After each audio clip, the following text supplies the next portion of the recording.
all about my Pteris Cretica, a silver ribbon of elegance. Hi everyone, Furbu here. Today, I want to chat about one of my favorite houseplants, the Pteris Cretica, also known as the Cretan brake fern or silver ribbon fern. This graceful fern has become a staple in my living room, and I constantly get asked about its care. So, I decided to put together a little FAQ to answer all your burning questions about this beauty. How much light does my Pteris Cretica need? Imagine a soft, dappled light filtering through leaves in a forest. That's the kind of light your Pteris Cretica craves.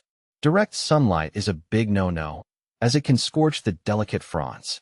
Opt for a spot near an east-facing window or a bright, indirect location in your home. Remember, these ferns hail from moist forests, so harsh rays are not their thing. Can I grow my Pteris Cretica under artificial lights?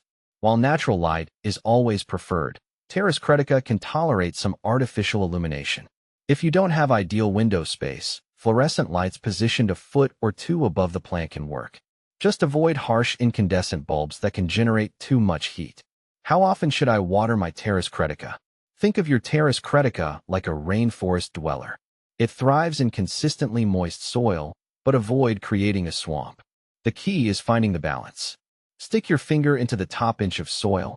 If it feels dry, it's watering time. Aim for deep watering that allows excess water to drain freely from the pot's drainage holes. What happens if I underwater or overwater my Pteris Cretica?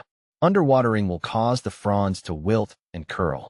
On the other hand, overwatering can lead to root rot, a silent killer that manifests as yellowing and dropping fronds. If you suspect root rot, carefully remove the plant from its pot and check the roots. Brown, mushy roots indicate trouble.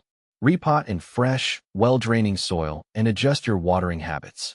My Pteris Cretica seems dry and crispy. What's wrong? This could be a sign of low humidity. Ferns love moisture in the air, just like their rainforest origins.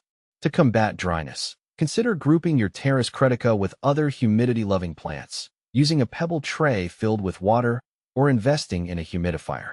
Misting the fronds occasionally can also provide a temporary moisture boost. Can Pteris Cretica survive in drier climates? Yes, but it might not be as happy. If your home leans on the drier side, extra humidity measures become crucial. Grouping plants, using a pebble tray, or a humidifier are all great options.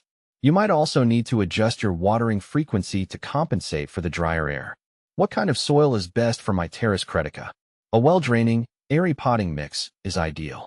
Look for a commercial product labeled for ferns or African violets. These mixes often contain perlite or orchid bark, which promote good drainage and aeration.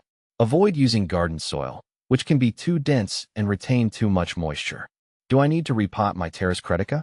As your Pteris Cretica grows, it will eventually outgrow its pot.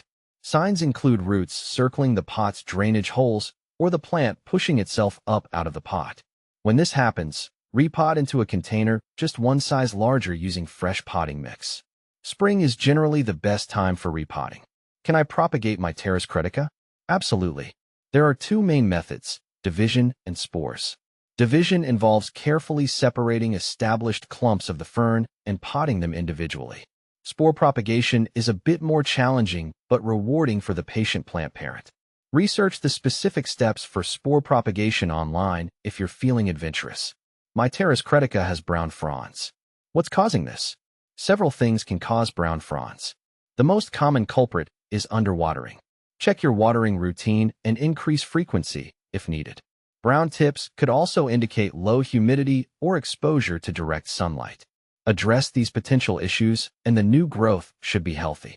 Are there any pests or diseases I should watch out for? While not as susceptible as some houseplants, Pteris Cretica can occasionally attract mealybugs, aphids, or scale. Look for these tiny insects on the undersides of the fronds. Conclusion: embrace the silver ribbon in your home. The Pteris Cretica is a lovely and relatively easy-to-care-for fern that adds a touch of elegance to any indoor space. With proper light, consistent moisture, and a boost in humidity if needed, you can enjoy this graceful plant for years to come. So, embrace the silver ribbon fern and let its lush foliage add a touch of rainforest charm to your home.